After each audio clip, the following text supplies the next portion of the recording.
반갑습니다. 아침에 일찍 와서 이렇게 준비하시는 게 쉽지 않은데 애써 주셔서 감사를 드리고요. 오늘 우리에게 주신 하나님의 말씀은 출애굽기 8장입니다. 8장 1절에서 19절까지 우리 같이 한 절씩 교독하겠습니다. 출애굽기 8장 1절에서 19절까지의 말씀 우리 같이 한 절씩 교독합니다. 1절 말씀 제가 먼저 봉독합니다. 여호와께서 모세에게 이르시되 너는 바로에게 가서 그에게 이르기를 여호와의 말씀에 내 백성을 보내라. 그들이 나를 섬길 것이니라. 내가 개구리로 너의 온 땅을 개구리가 나일 강에서 무수히 생기고 올라와서 내 궁과 내 침실과 내 침상 위와 내 신하의 집과 내 백성과 네 화덕과 내 떡 반죽 그릇에 들어갈 것이며 개구리가 너와 내 백성이 여호와께서 모세에게 이르시되 아론에게 명령하기를 내 지팡이를 잡고 네 팔을 강들과 운하들과 못 위에 펴서 개구리들이 애굽 땅에 올라오게 하라 할지니라. 그 손을 내밀매 개구리가 올라와서 애굽 땅에 요술사들도 자기 요술도 그와 같이 행하여 개구리가 애굽 땅에 올라오게 하였더라. 바로가 모세와 아론을 불러 이르되 여호와께 구하여 나와 내 백성에게서 개구리를 떠나게 하라. 내가 이 백성을 보내리니 그들이 여호와께 제사를. 모세가 바로에게 이르되 내가 왕과 왕의 신하와 왕의 백성을 위하여 이 개구리들을 왕과 왕궁에서 끊어 나일 강에만 있도록 언제 간구하는 것이 좋을런지 내게 분부하소서. 내일이라. 모세가 이르되 왕의 말씀대로 하여 왕에게 우리의 하나님 여호와와 같은 이가 없는 줄을 알게 하리니 개구리가 왕과 왕궁과 왕의 신하와 왕의 백성을 떠나서 나일 강에만 있으리이다 하고 모세와 아론이 바로를 떠나 나아가서 바로에게 내리신 개구리에 대하여 모세가 여호와께 간구하며 여호와께서 모세의 말대로 하시니 개구리가 집과 마당과 밭에서 붙어 나와서 죽은지라. 사람들이 모아 무더기를 쌓으니 땅에 싹취가 나더라. 그러나 바로가 숨을 쉴 수 있게 됨을 보았을 때 그의 마음을 완강하게 하여 그들의 말을 듣지 아니하였으니 여호와께서 말씀하신 것과 같더라. 여호와께서 모세에게 이르시되 아론에게 명령하기를 내 백성을 치라. 그 애굽 땅에 이가 되리라. 그들이 그대로 행할세 아론이 지팡이를 잡고 손을 들어 땅에 티끌을 치매 애굽 온 땅의 티끌이 다 이가 되어 사람과 가축에게 오르니 요술사들도 자기 요술도 그같이 행하여 이를 생각하게 하려 했으나 못하였고 이가 사람과 가축에게 생기. 같이 보겠습니다. 요술과 바로에게 말하되 이는 하나님의 권능이니이다 하였으나 바로의 마음이 완악하게 되어 그들의 말을 듣지 아니하였으니 여호와의 말씀과 같더라. 아멘. 우리 같이 기도하겠습니다. 사랑과 은혜가 풍성하신 아버지 하나님, 이 시간 우리가 성령의 감동으로 기록된 하나님 말씀을 대하기를 원하오니 주님 성령으로 친히 역사하셔서 하나님의 진리의 말씀을 들을 때 깨달아 알게 하여 주시옵시고 또한 그 깨달은 말씀 우리의 삶에 적용할 수 있도록 은총을 베풀어 주시옵소서. 하나님 아버지, 우리 먼저 가진 선 지식이 있다면 이 시간 하나님의 말씀 앞에서 다 뽑아버리게 하시고 하나님의 말씀의 진리가 우리를 주관하고 인도하는 복된 시간, 그야말로 하나님의 말씀을 듣고 우리의 마음을 새롭게 하는 한 시간 되도록 인도해 주실 것을 간절히 바라오며 부족한 종이 진리의 말씀을 들고 섰습니다.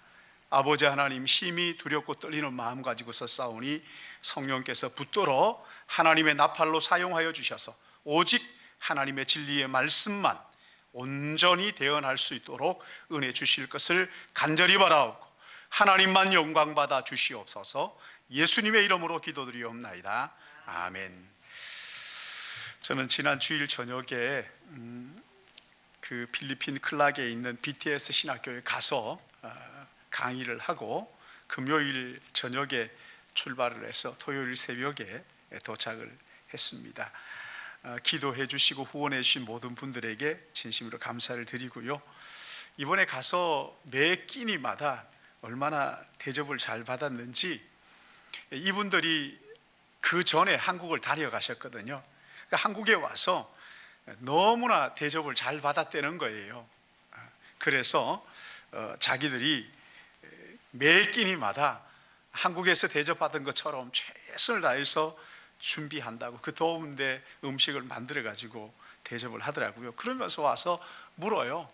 매 끼니마다 대접했는데 멕시코 음식도 하고 또 뭐 필리핀 음식도 하고 또 중국식도 하고 하면서 이 모든 음식을 다 통틀어서 뭐라고 하는지 아는 예는 거예요. 그래서 우리가 막 얘기를 했어요. 글로벌 뭐 음식이다, 뭐 어떻다, 이렇게 대답을 하니까 그분이, 거기 있는 목사님이 손을 내밀더니만 딱 이렇게 해요. 한국에서 배웠다는 거예요. 사랑입니다, 이러더라고요. 참 기가 막혔어요. 여러분, 사랑은 눈에 보이는 것도 아니잖아요. 만져지는 것도 아니잖아요. 그러나 그럼에도 불구하고 이 사랑이라는 것이, 사랑이 사람과 사람 사이를 얼마나 따뜻하게 하고 풍성하게 하는지. 사랑하는 여러분, 우리는 하나님으로부터 다함이 없는 독생자 아들을 우리에게 주시기까지 그 놀라웠고도 엄청난 사랑을 받고 있는 것을 믿으시기 바랍니다. 우리는 하나님의 사랑을 받은 사람들. 교회나 가정이나 개인이나 재난을 당하면 진짜 중요한 것이 무엇인지를 깨닫는 계기가 되는 거예요. 성경에 수많은 재난 이야기들이 나옵니다. 근데 이것을 읽을 때마다 사람들은 하나님 어떻게 그렇게 잔인할 수가 있지? 하나님 너무 무섭다. 또는 하나님 어떻게 이렇게 하십니까? 하는 사람 생각들을 많이 하는데, 그런 생각을 할 것이 아니라 우리에게 정말 중요한 것, 생명처럼 내가 붙들어야 하는 것이 무엇인지를 이것을 통해서, 재난을 통해서 우리에게 깨닫게 해주시는 것이란 말이에요. 우리는 지금 코로나19가 서서히 끝나고 있는, 그리고 일상이 회복되는 그런 시점에 와 있어요. 코로나19가 우리에게 주는 교훈을 마음속에 되새기고 또 다른 재앙을 만났을 때 그것을 극복하는 원동력으로 삼아야 하는 거예요. 그리고 이런 재앙이 또다시 오지 않도록 사전에 예방하는 지침으로 삼아야 한다는 거예요. 우리가 지금 출애굽기를 읽고 있어요. 이 출애굽기는 이스라엘 백성들이 애굽에서 나와서 홍해를 건너 광야의 길을 가는 동안 기록한 책이에요. 이 출애굽기를 기록한 목적은 하나님께서 자기의 백성들을 어떻게 애굽의 압제로부터 구원하시고, 그리고 광야의 길을 걷게 하시고, 어떻게 그 광야 가운데서 살게 하시는지를 알려주기 위해서 기록한 책이에요. 하나님은 어떤 분인가? 그 하나님을 기억하고 담대하게 홍해를 건너고 요단강을 건너고 광야를 걸어서 가나안으로 들어갈 것을 보여주기 위해서 이 출애굽기를 기록한 것이란 말이죠. 그래서 하나님이 어떤 분인지를 알게 될 뿐만 아니라 하나님 우리의 인생길을 어떻게 인도하시는지를 깨닫게 되는 것이란 말이지. 그러나 불행하게도 출애굽 1세대들은 그 정신을 깨닫지를 못했어요. 그리고 광야에서 다 죽고 말았죠. 이런 불행한 역사를 간직하게 된 거예요. 출애굽기에 나오는 이 10가지 재앙, 이것은 그냥 주어진 것이 아니에요. 그 속에 하나님의 뜻이 계시되어 있는 거예요. 여러분, 10가지 재앙, 여러분 다 왜십니까? 이 10가지 피개이파악 독우매흑장, 이렇게 하죠. 피개이파악 독우매흑장. 여러분, 이 10가지 재앙을 통해서 하나님께서 이 애굽 사람과 이스라엘 사람들에게 무엇을 알려주시고 싶어 하시는 걸까요? 아니, 이 10가지 재앙을 통해서 무슨 말씀을 하시고 싶어 하시는 거예요? 아니, 10가지 재앙 생각할 것이 없이 코로나를 통해서 하나님께서 우리에게 하시고 싶은 말씀이 무엇일까요? 코로나 빨리 지나가게 해주십시오, 이게 아닙니다. 그렇게 기도하면 안 됩니다. 하나님 아버지, 코로나를 통해서 우리에게 들려주시고 싶어 하시는 하나님의 음성을 들을 수 있도록 우리의 마음을 열어주시오, 귀를 열어주십시오. 이것이 깨닫기 전까지는 지나가지 않게 해주십시오. 그렇게 해야 되지 않겠어요? 이스라엘의 이 재앙들을 통해서 하나님께서 이스라엘 백성들에게 깨닫기를 원하셨던 것, 정말 애굽 사람들이 이것을 알았으면 좋겠다 라고 하시는 것이 무엇인지 깨닫는 것은 너무 중요합니다. 첫 번째로 우리가 생각할 것은 평범한 삶 속에 감사를 회복하라는 거예요. 오늘 여기 3, 4절 말씀 보시면 개구리가 나일강에서 무수히 생기고 올라와서 내 궁과 내 침실과 내 침상 위와 내 신하의 집과 내 백성과 내 화덕과 떡반죽 그릇에 들어갈 것이며 개구리가 너와 내 집, 내 백성과 내 모든 신하에게 기어 오르리라 하셨다 하라. 어디든지 개구리 천지가 된다는 거예요. 이 개구리가 사람들을 무서워하지 않고 막 덤비고 몸에 기어 오른다는 거죠. 여러분, 그 개구리는 보통 물에서 살잖아요. 근데 이것들이 기어 올라와서 식탁에도 침실에도 잠을 자려고 하는데 거기에 개구리가 턱 있는 거죠. 더 놀라운 것은요, 이 개구리가 사람을 봐도 두려워하지 않고 막 사람에게 기어 오른다는 거예요. 슬금슬금 기어 오르는 거죠. 아마 여기저기에서 비명 소리가 들렸을 거예요. 요리를 하려고 냄비를 꺼내면 거기 냄비 속에 개구리가 거덕한 거죠. 프라이팬에 개구리가 거덕한 거죠. 밥솥을 열면 개구리가 막 튀어나오는 거예요. 옷장 속에도, 냉장고 속에도, 자동차 안에도, 자동차를 타려고 문을 열면 거기서 막 개구리가 벌쩍벌쩍 뛰고 있으면 여러분 한번 생각해, 얼마나 끔찍하겠어요. 15절을 보시면 바로가요, 숨 쉴 수 있게 되었다. 그러니까 개구리가 거득할 때는 숨을 못 쉬었다는 거 아닙니까? 숨 쉴 수가 없었다. 여러분, 이런 재앙 속에서 애굽 사람과 이스라엘 사람들은 무슨 생각을 했을까 하는 거예요. 평소에 개구리는 물에만 살았는데, 그리고 사람을 두려워해가지고 도망을 갔는데, 그러지 않고 그냥 사람에게 막 덤비죠. 어디든지 개구리가 차지를 하고 있죠. 그러니까 이 사람들이 보면서, 이 개구리가 물에만 머물러 있는 것은 우연이 아니구나. 개구리가 사람을 보고 두려워서 도망가는 것은 우연이 아니구나. 창조주 하나님이 울타리를 쳐주셔서 그렇게 된 것이라는 것을 깨닫게 됩니다. 여기 너희들 여기에 머물러 있어, 여기 이 물속에만 있어, 이렇게 주셔서 가능한 것이지, 창조주의 보호막이 거쳐졌을 때는 개구리가 사람을 두려워하지 않고 막 사람에게 기어오르는 거지. 어디나 뛰어다니게 된다는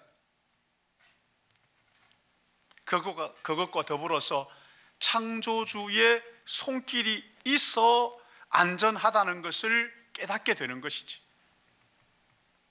하나님에 대한 감사를 모르고 살았다가, 하나님이 개구리를 여기만 머물게 하셨구나. 이 개구리들이 사람을 두려워가지고 도망가도록 그렇게 하나님이 하셨구나. 하나님의 창조 질서가 얼마나 우리에게 중요한가 하는 것을 깊이 깨닫게 되었다는 거예요. 그래서 이 사건을 통해서 하나님이 정하신 창조 질서, 이것이 저절로 작동하는 것이 아니구나.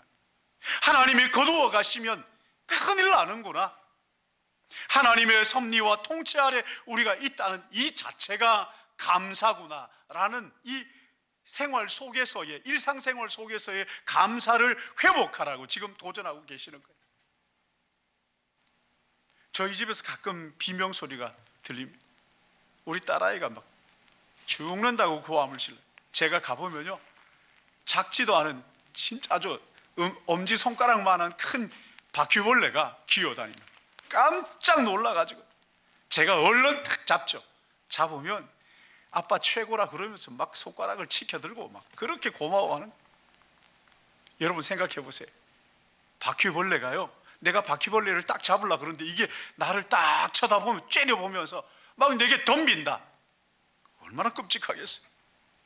예? 저를 두려워가지고 막 도망가니까 망정이지, 눈을 딱 부릅뜨고 나를 막 째려보면서 덤벼든다. 생각하기도 싫죠. 예? 제가 어떻게 감당하겠어요? 예전에 저희 집에 쥐가 한 마리가 돌아다녔어요. 이놈이 쥐를 잡느라고요, 막아놓고 막 하면서 결국 제가 쥐를 잡았는데, 바퀴벌레나 이 쥐가 저를 빤히 쳐다보면서 막 덤빈다. 막 물고 막 덤비고 막 이런다. 이거 얼마나 여러분 끔찍하겠어요. 쥐가 저를 두려워하는 것은요, 우연이 아닙니다. 바퀴벌레가 여러분을 도망가는 거, 이거 우연이 아닙니다. 도망가니까 잡죠. 예, 만약에 딱 쳐다보면서 막 날아다니면서 공격을 한다. 생각을 한번 해보시라고요. 얼마나 끔찍하겠어요. 하나님께서 그 마음 속에 사람을 두려워하는 마음을 주셨기 때문에 그들이 도망가는 거예요. 우리가 나타나면 숨어버리는 거예요. 창조주 하나님이 그렇게 하셨기 때문에 우리가 지금 그걸 누리는 거예요. 이 평범한 삶 속에 하나님께서 정해놓으신 창조 질서, 이것이 있으니까 우리가 이렇게 사는 것이 가능하다는 거예요. 우리 몸 여러분 한번 생각해 보세요. 이 몸이 저절로 움직이는 게 아니잖아요. 예? 우리의 모든 그 몸들 하나하나가 제 기능을 하는 거예요. 손이 움직이고 발이 움직이고, 또 물이 튀어 들어오면 뭔가가 들어오면 눈이 저절로 딱 이렇게 감기고, 이게 우연이 아니라는 거예요. 하나님이 만드실 때 정해주신 질서란 말이에요. 우리가 이걸 기억해야 돼요. 이것을 일반 은총이라 그러잖아요. 세상 모든 만물 속에 하나님께서 질서를 정해주신 거예요. 저절로 작동하는 거 아닙니다. 하나님께서 그 질서를 거두는 순간 이게 세상은 혼란, 뒤죽박죽 되는 거예요. 재앙이라는 것은 이 하나님의 일반 은총을 기억하고 감사하도록 그렇게 우리를 이끌어 주시는 거란 말이에요. 제가 우리 교회 성도들을 보면서 참 이건 역설이다, 그런 생각을 하는데요. 여러분, 이런 하나님의 질서가 저절로 제대로 작동이 되니까 감사한데, 그 보통 건강 주신 것, 이거 감사해야 되는데 참 감사를 잘 하지 않더라고요. 그 어떤 사람이 감사하느냐? 병원에 갔다 와가지고요, 수술을 마치든가 그 심각한 수술을 마치고 나서야 비로소 감사를 깨닫고, 아이고 하나님 감사합니다, 수술 잘 되게 해주셔서 감사합니다, 뭐 이런다고요. 얼마나 참 놀랍습니까? 평소에 이 자체로 하나님 앞에 감사할 마음이 있어야 합니다. 멀쩡한 사람이 감사해야 되는 게 맞잖아요. 근데 그렇지 않더라는 거예요. 건강을 잃어버리고 난 다음에 비로소 하나님 앞에 감사합니다. 내가 지금까지 건강하게 살았던 것은 우연이 아닙니다 하는 거예요. 내가 이렇게 평범하게 살 수 있다는 이것이 하나님의 정해주신 질서와 섭리와 통치였다는 것을 깨닫고, 여러분 일상 속에 감사를 회복하시기를 주님의 이름으로 축복합니다. 일상 속에 감사, 재앙이라는 것이 그것을 깨닫고 하나님 앞에 감사하도록, 감사를 표현하도록 그렇게 하신다는 거예요. 하나님께서 지난 3년 동안 우리에게 이런 재앙을 주셨어요. 이유가 뭡니까? 우리가 오늘 마음대로 호흡하는 것, 여러분 이거 우연이 아니라는 것을 깨달으라는 거예요. 우리가 정말 깨달아야 할 것은 평범한 하루하루 이 모든 것이 하나님의 선물인 것을 깨닫고 감사하는 우리 믿음의 가족들 되시기를 예수님의 이름으로 축복합니다. 여러분, 하나님께 대한 감사만 회복하라는 것이 아니에요. 하나님이 세우신 대리자들의 수고를 기억하고 감사를 표현하라는 거예요. 코로나19를 지나면서 미처 감사하지 못한 부분들 여러분 기억하고 감사를 표현하는 거예요. 지난 3년 우리는 힘든 시간을 보냈지만 그동안 감사한 분들이 또한 얼마나 많은지 몰라요. 우리나라도 마찬가지고요, 교회도 마찬가지고 여러분의 가정도 마찬가지입니다. 코로나19가 가는 동안에 이 의료진들, 간호사들, 또 거기에 제약회사 그 약을 만드는 사람, 돈 벌었으니까 뭐 문제가 있느냐 그러지만 여러분, 그거요 보통 힘든 일이 아니에요. 간호사들이 얼마나 힘들어하는지 감사할 줄 알아야 한다는 것이지 뿐만 아닙니다. 여러분, 코로나19가 지나가는 동안에 우리 교회가 예배를 드리면서 영상으로 드리고 할 때 여러분 이거 준비하는 것 말이죠. 보통 일이 아니거든요. 온라인 예배를 드리면서 아무렇지도 않게 드릴 수 있지만, 그러나 누군가 찬양을 나와서 준비했어요. 누군가 식사를 준비하고, 누군가 뒤처리를 하고, 누군가 그런 일을 다 하는 거예요. 우리는 편하게 예배를 드리는지 모르겠지만 누군가 와서 일찍 와서 보일러를 켜고 또 방송을 켜고 이 준비를 한단 말이죠. 누군가는 수요 예배에 나와서 그 일들을 위하여 기도하고, 또 더러는 생각지도 못한 장례가 일어나가지고 또 그 일에 시간을 들이고 헌신하는 분이 계셨기에 교회가 돌아가는 거란 말이죠. 누군가 힘껏 헌금을 하고, 누군가 힘껏 섬기고, 아무도 알아주지 않는다 할지라도 섬기고 봉사하는 사람들이 있었기에 유지가 된다는 거예요. 그러므로 코로나19를 벗어난 이 시점에서 우리가 정말 회복해야 할 것이 무엇이냐? 감사예요. 하나님께 감사해야 돼요. 옆에 있는 우리 동역자들에게 감사를 표현하는 거예요. 여러분 한번 쳐다보시고 옆에 분들 보시면서 감사합니다 한번 해보세요. 감사합니다. 네, 감사합니다. 말로만 하지 말고 작은 우리 선물을, 예수님의 성탄을 이제 맞이할 텐데 그때 여러분 작은 선물이라도 함께 나누면서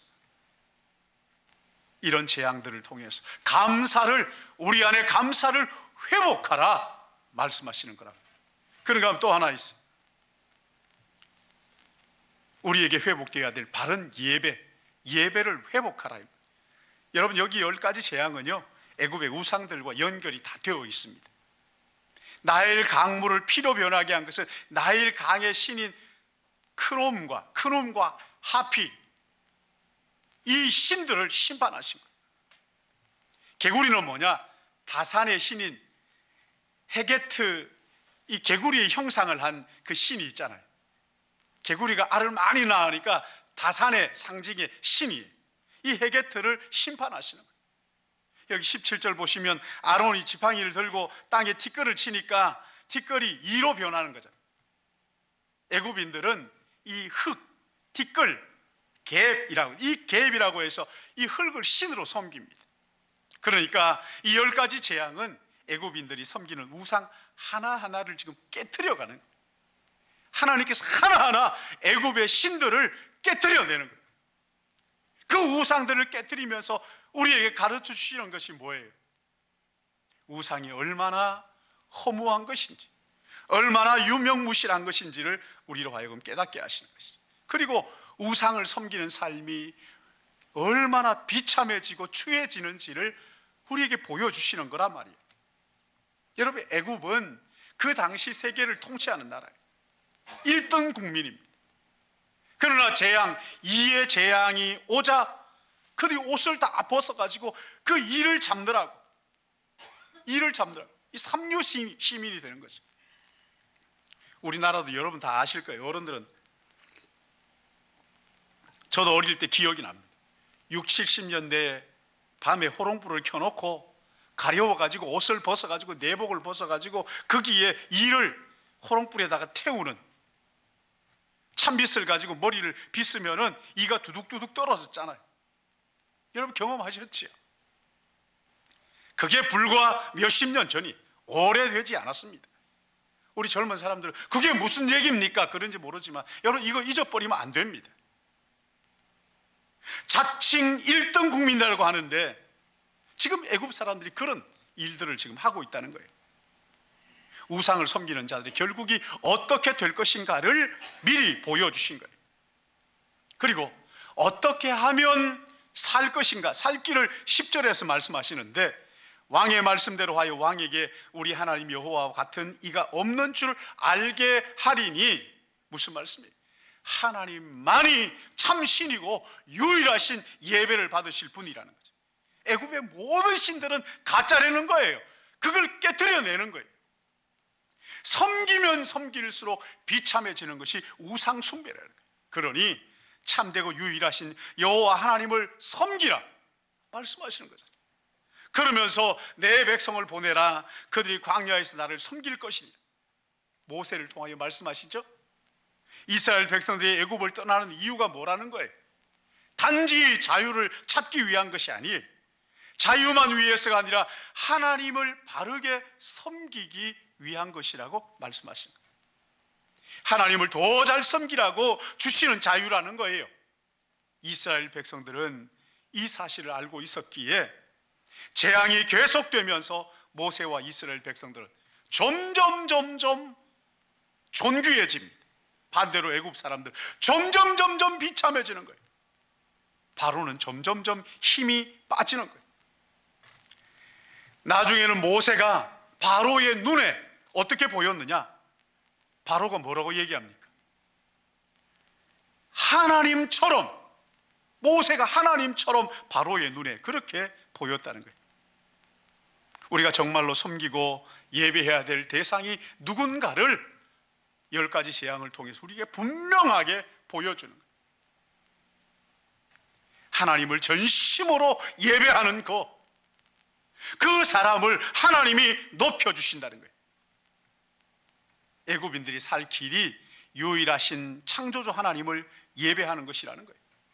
이것이 그들이 유일한 살 길이고 또한 오늘 우리의 살 길인 것을 믿으시기 바랍니다. 우리는 지난 3년 동안 참 어렵고 힘든 시기를 보냈어요. 한편으로는 우리가 확인한 것이 우리 안에 하나님을 향한 예배의 열정이 식어질 때 세상은 교회를 향하여 손가락질한다는 것이었어요. 처음에 비대면 예배를 드린다 할 때만 해도 여러분 가정에서 얼마나 안타까운 마음으로 정성 다해서 예배를 드리다가 시간이 조금씩 지나면서 자세가 흐트러지기 시작하잖아요. 처음에는 옷을 갖춰 입고 예배를 드리다가 나중에는 그냥 잠옷 바람으로 그냥 앉아서 다른 일 하면서 채널을 돌려가면서 이 교회는 어떻게 예배드리나 저기는 내가 들을 만한 말씀이 있는가 하면서 마치 애굽 사람들이 그 많은 신들을 섬기는 것처럼 그렇게 예배가 흐트러지고 말았어요. 사무엘상 2장 30절에는 나를 존중히 여기는 자가 나를 존중히 여기고 내가 존중히 여기고 나를 멸시하는 자를 내가 경멸하리라 말씀을 하셨어요. 하나님을 존귀히 여기는 그를 하나님께서 존귀히 여기고 하나님을 멸시하는 자를 하나님 경멸히 여기시겠다. 여기요 멸시한다, 경멸한다 이렇게 하찮게 여긴다는 거예요. 하찮게 여기는 자를 나는 눈여겨보지 않겠다, 시시하게 생각하겠다 그렇게 말씀하시는 거예요. 여러분 이런 어려움 속에서 우리가 어떻게 회복할 수 있다고요? 유일하신 창조주 하나님을 전심으로 예배하는, 존귀히 여기고 온 마음을 다하여 예배를 드릴 때도요 그냥 대충 드리는 것이 아니라 한 순서라도 온 마음을 다해서 내가 하나님 앞에 드린다. 그냥 근성근성 드리는 게 아니라 전심을 다해서 예배하는 그 사람 하나님 절대 함부로 대하지 않으십니다. 시시하게 여기질 않으셔요. 존귀하게 여기시는. 저는 우리 교회에 지난 12년 동안 있으면서 정말 저분은 예배를 소중하게 생각하는구나, 목숨처럼 예배를 드리는 분들이 있어요. 그분들 지금까지 쭉 지켜보면서 하나님께서 어떻게 인도하시는지 제 눈으로 확인하고 있습니다. 하나님을 존중히 여기는 자를 하나님이 결코 멸시하시거나 경멸하지 않으신다는 것을 확인을 하고 있다고요. 하나님이 높이면 하나님께서 우리를 높여주시고 하나님을 멸시하면 하나님께서 우리를 시시하게 여기신다는 거예요. 여러분 우리의 유일한 예배의 대상인 창조주 하나님, 이 하나님을 높이고 이 하나님을 예배함으로써 하나님이 높여주신 은혜를 맛보시기를 주님의 이름으로 축복합니다. 온 마음을 다해 전심으로 예배하는 거죠. 마지막으로 한 가지 더 우리가 생각할 것은 교회의 공공성을 회복하라는 거예요. 이런 재앙 가운데서 교회의 공공성을 회복하라. 여기 네 번째 재앙이 파리 재앙이잖아요. 22절 말씀을 보시면 그날에 나는 내 백성이 거주하는 고센 땅을 구별하여 그곳에는 파리가 없게 하리니 이로 말미암아 이 땅에서 내가 여호와인 줄 네가 알게 될 것이니. 세 번째 재앙까지는요, 이스라엘 백성들이 똑같이 당했지만 네 번째부터는 이스라엘 백성들 거주하는 고센 땅을 구별해서 거기는 파리가 없게 하셨다는 거예요. 세 번째까지는 똑같이 당했어요. 무슨 말입니까? 우리의 신앙이 아무리 좋아도 나라가 어려워지면 믿음 생활하기가 어렵게 된다는 거예요. 여러분 6.25를 겪었던 분들 다 기억하고 있어요. 우리나라가 일제강점기 때 신앙생활 제대로 하지 못했는 거 다 알고 있어요. 나라가 어려워지면 신앙생활도 어려운 거예요. 나라가 없으면 신앙생활도 힘들게 된다는 거예요. 그러니까 성도가 이 땅을 사는 동안에 나라를 위해서 기도하는 것, 더 좋은 나라가 되도록 함께 노력하는 것, 이게 필요하다는 거예요. 여러분 여기 보시면 개구리가 아주 극심할 때 바로가 모세를 찾아가서 뭐라고 말합니까? 기도해달라. 그때 모세의 기도가 9절에 나오죠. 여기 보시면 언제 간구하는 것이 좋을지 내게 분부하소서. 언제 개구리가 떠나가도록 내가 기도해 드릴까요? 얘기하는 거잖아요. 아니 그냥 기도하면 되지 뭘 그걸 또 물어봅니까? 예 알겠습니다 이러면 되는데 언제 기도해 줄까요? 뭘 말하는 거예요? 지금 모세는 바로를 그의 기도에 동참시키는 거예요. 너무나 잔인하고 무례하지만 그도 하나님의 자비와 긍휼을 맛볼 수 있는 기도의 자리로 지금 동참시키는 거예요. 여기 12절 보시면 간구하다 하는 말이 있잖아요. 이 간구했다는 것은 이건요 그냥 하는 게 아니에요. 부르짖었다는 거예요. 고함을 지르는 비명소리. 열왕기하 4장에 보시면 과부가 남편이 죽고 두 아들이 종으로 팔려갈 그 위기에 놓여 있을 때 엘리야 선지자를 찾아가서는 부르짖었다. 비명을 지르는 거예요.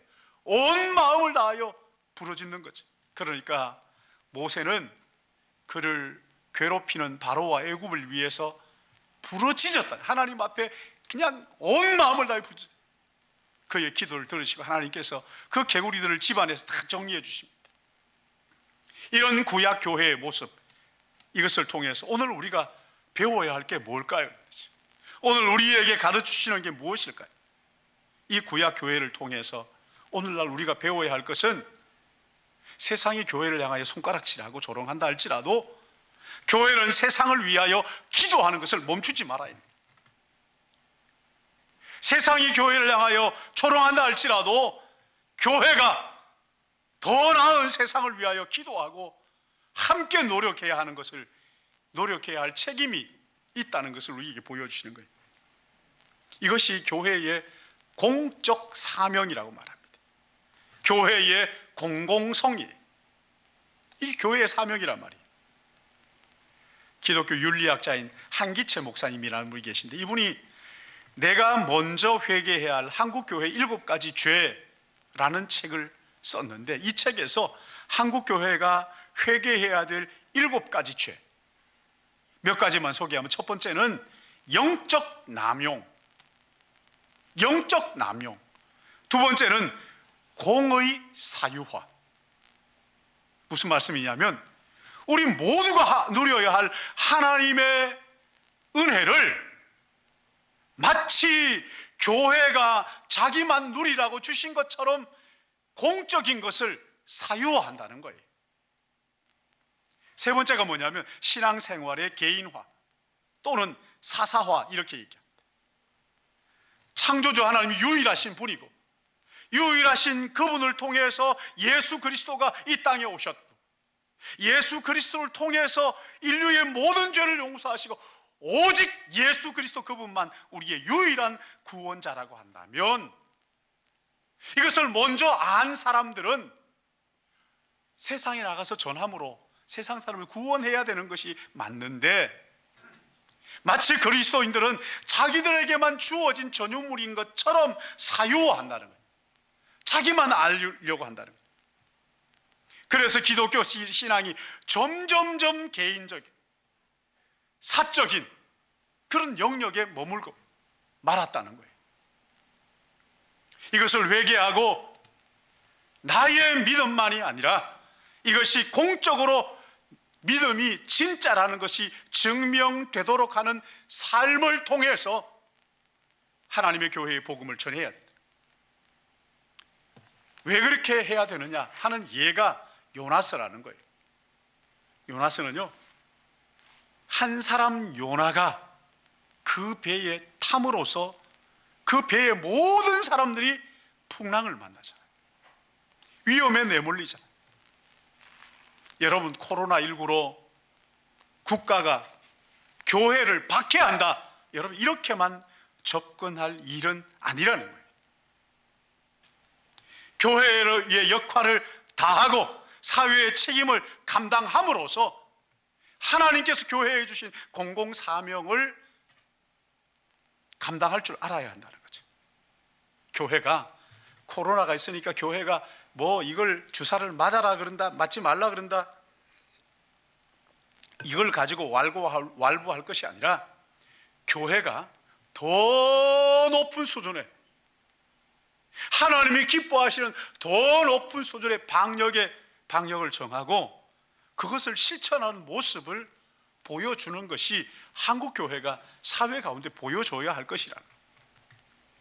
사랑하는 여러분, 세상은 교회를 향해서 손가락질 하지만 손가락질 하는 이유가 뭘까요?